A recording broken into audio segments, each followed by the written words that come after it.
Bonjour, bienvenue dans ce paysage arboré qui servira de décor introductif à ma présentation des tests de concordance de script ou TCS.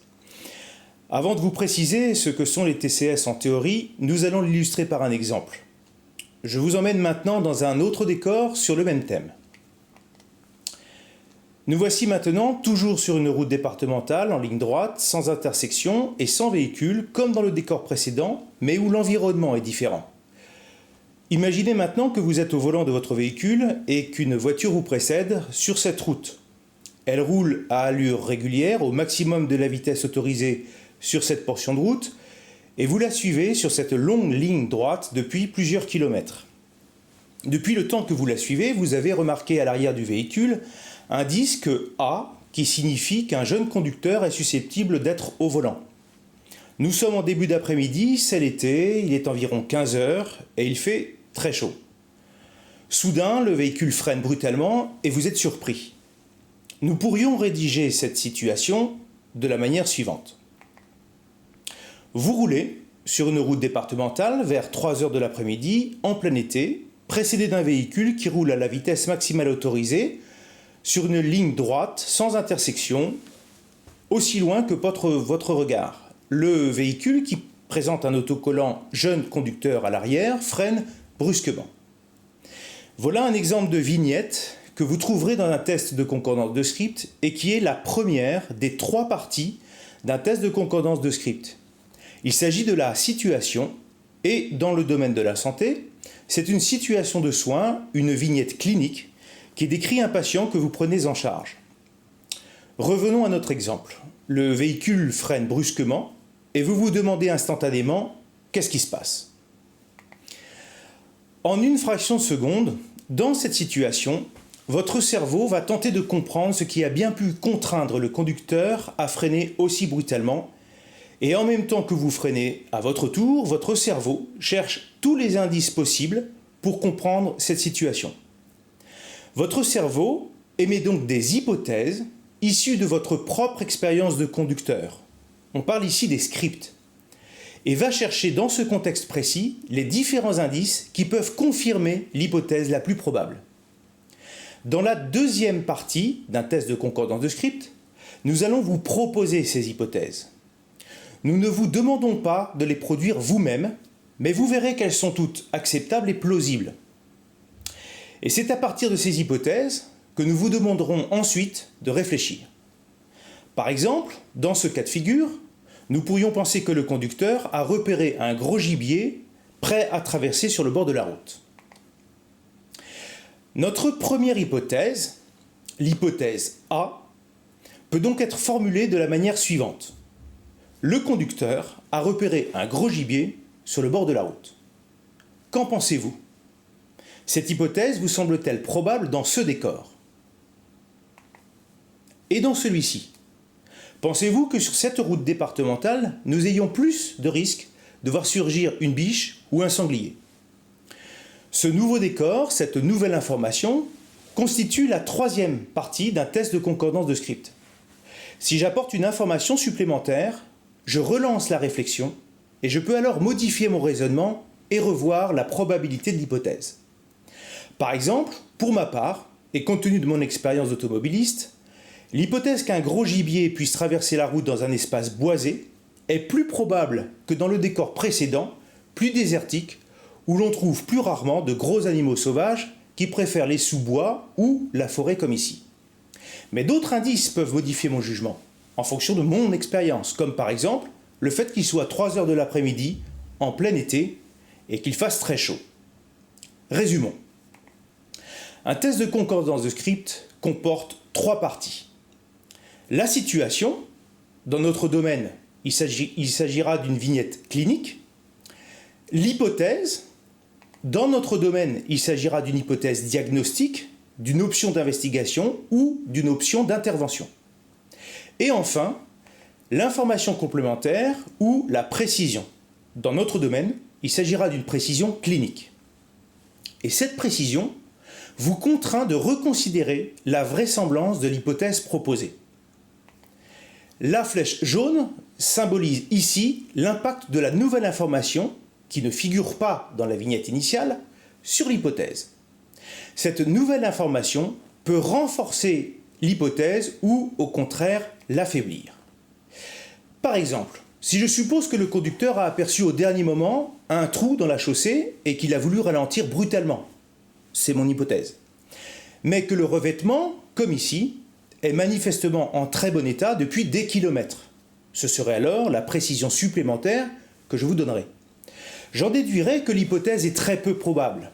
Par contre, toujours avec la même hypothèse que le conducteur a aperçu un trou dans la chaussée. Je garde la même hypothèse. Mais que j'ai vu, il y a quelques minutes, un panneau « Travaux dans 3 km », par exemple. Cette dernière information rend beaucoup plus crédible l'hypothèse qu'il puisse en effet y avoir un trou quelque part sur la chaussée. La présentation habituelle de ce type de problème de raisonnement est construite sous la forme suivante en 3 parties. Vous trouverez dans la partie supérieure, la première partie, la situation résumée que vous connaissez dans l'exemple que nous avons pris. En dessous, dans la colonne de gauche, ici en bleu, vous avez la mention « si vous pensiez que » qui constitue le début de l'hypothèse, dont vous trouverez la suite juste en dessous. Ici, l'hypothèse A est donc « si vous pensez que le conducteur a repéré un gros gibier sur le bord de la route », c'est la deuxième partie de la présentation du TCS. La troisième partie se trouve dans la colonne centrale, ici en vert, avec la mention « et alors que vous apprenez que ». L'information additionnelle ou complémentaire est donc ici « et alors que vous apprenez que vous traversez une surface boisée ». On vous demande alors, ici en rouge, si l'impact de cette nouvelle information sur votre hypothèse est soit fortement négatif, soit négatif, soit ça ne change rien, soit positif, soit fortement positif. Vous aurez à répondre sur une échelle de Likert à 5 points de -2, fortement négatif, à +2, fortement positif, en cochant la case correspondante. Cette échelle de Likert peut se présenter horizontalement comme ici ou verticalement, mais le principe reste le même. Dans cet exemple, j'ai choisi de noter 0, c'est-à-dire que l'information additionnelle, vous traversez une surface boisée, a de mon point de vue aucun impact ou un impact neutre sur l'hypothèse. Je vous expliquerai plus loin la raison de mon choix qui peut être différent du vôtre. Je vous propose maintenant une autre hypothèse que nous appellerons l'hypothèse B. Nous retrouvons donc la même vignette dans la partie supérieure. Il s'agit toujours de la même situation. Si vous pensez maintenant que le conducteur vient de se rendre compte qu'il s'est trompé de chemin et que vous apprenez que vous venez de passer une intersection, en quoi cette nouvelle information modifie votre hypothèse ? Je vous laisse une dizaine de secondes pour y réfléchir.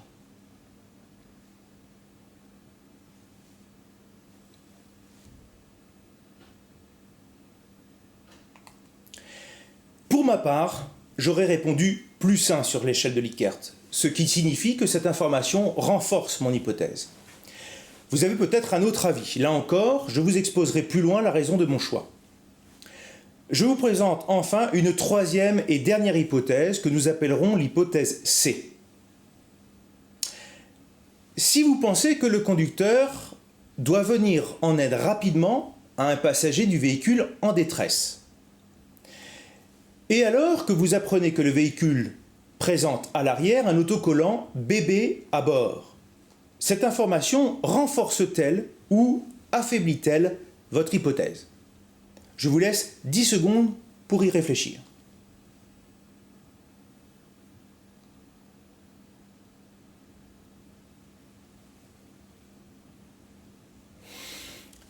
Pour ma part, j'aurais répondu également +1 à cette question. Résumons. À partir d'une même situation décrite dans la partie supérieure, je vous ai proposé 3 hypothèses A, B et C, et pour chacune d'elles une information complémentaire dont je vous ai demandé quel impact elle avait selon vous sur l'hypothèse proposée. Si vous êtes membre du panel de référence en qualité de praticien expérimenté ou d'expert, nous vous demanderons de répondre aux questions en cochant la réponse qui, pour vous, et compte tenu de votre expérience, vous paraît la plus juste. Toutes les réponses du panel seront rassemblées et elles serviront ensuite à calculer le score qui sera attribué à chaque réponse.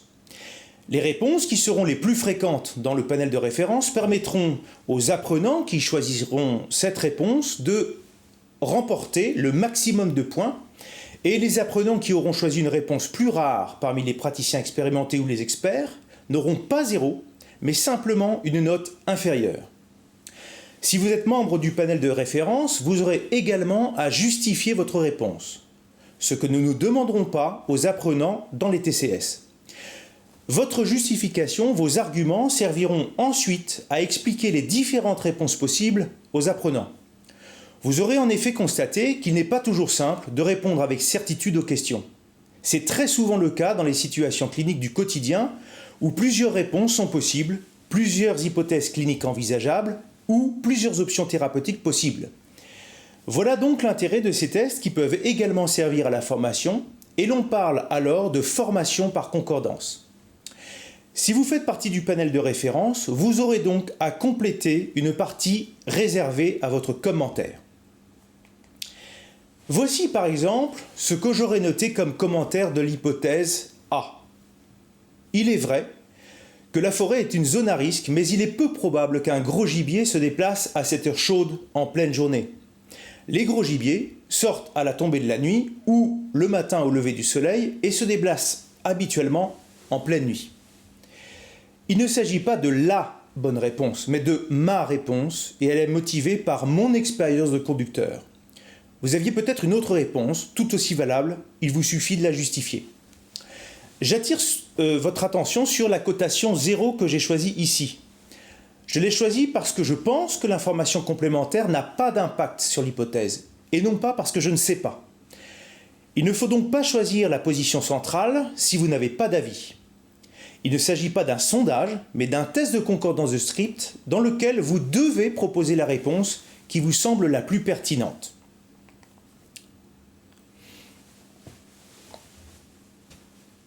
Dans la deuxième hypothèse, l'hypothèse B, l'information complémentaire a cette fois un impact plus fort sur l'hypothèse et j'ai choisi la cotation plus 1.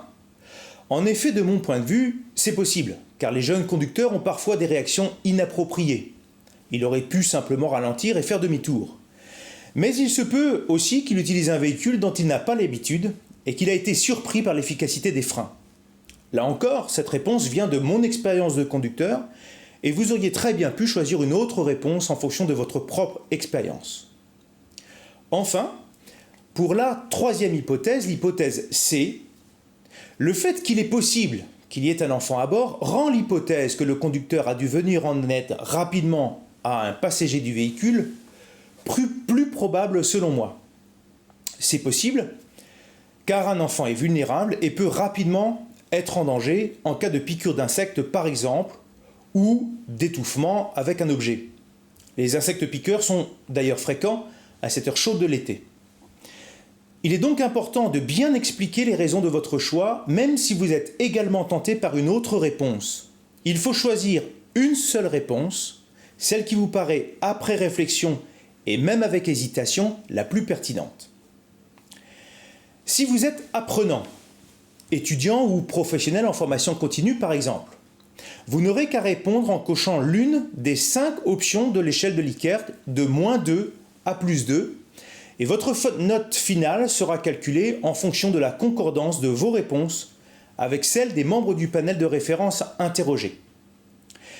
Si vous répondez comme la majorité des professionnels interrogés, vous aurez la note maximale. Si vous répondez comme aucun des professionnels interrogés, vous aurez 0. Si vous répondez comme quelques professionnels minoritaires, vous aurez une note dégressive en fonction de la proportion de professionnels qui se seront positionnés comme vous sur l'échelle de Likert. Sur ce diagramme, vous avez un exemple de répartition des réponses des membres du panel de référence. Si vous choisissez la position -1, vous aurez la note maximale car votre raisonnement coïncide avec la majorité des membres du panel de référence. Si vous choisissez la position -2, vous aurez une note inférieure, et si vous choisissez 0, vous aurez une note encore inférieure. Ce n'est que si vous choisissez les réponses +1 ou +2 que vous aurez la note de 0 à cette question, car aucun membre du panel n'a retenu ces deux réponses. Je précise à cet égard que les questions, et donc les réponses, sont indépendantes les unes des autres. Et il ne faut donc pas chercher à se souvenir des réponses aux questions précédentes en pensant qu'elles se complètent ou se suivent de manière logique. Ce n'est pas le cas. À chaque nouvelle question, vous devez raisonner uniquement avec les données de la vignette clinique, la partie 1, l'hypothèse que l'on vous propose, la partie 2, et enfin l'information complémentaire ou la précision, la partie 3.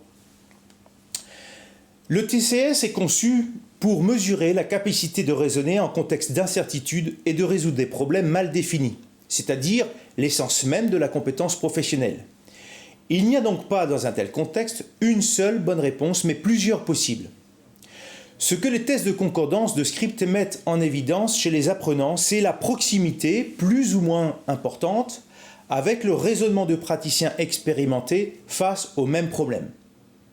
On va chercher à évaluer la concordance du raisonnement des apprenants avec celui des praticiens expérimentés dont les connaissances et l'expérience ont façonné des scripts qui servent en pratique à comparer chaque nouvelle situation avec une multitude de possibilités déjà connues et à faire le bon choix.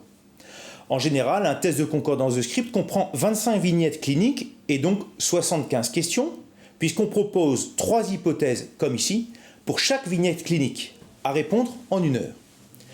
Dans les formations par concordance, nous utilisons la diversité des réponses du panel de référence et surtout les arguments issus de l'expérience professionnelle réelle des praticiens pour présenter aux apprenants les différentes manières de raisonner à partir des mêmes données d'un contexte choisi. Si vous souhaitez en savoir plus sur la formation par concordance et les tests de concordance de script, je vous invite à visiter le site du Centre de pédagogie appliquée aux sciences de la santé de l'Université de Montréal. Je vous remercie pour votre attention et vous souhaite bon courage pour vous exercer à cette méthode pédagogique d'apprentissage et d'évaluation du raisonnement clinique. Vous verrez que c'est une manière à la fois très ludique et très riche d'apprendre à raisonner en contexte d'incertitude. Et surtout, roulez prudemment. Bonne route!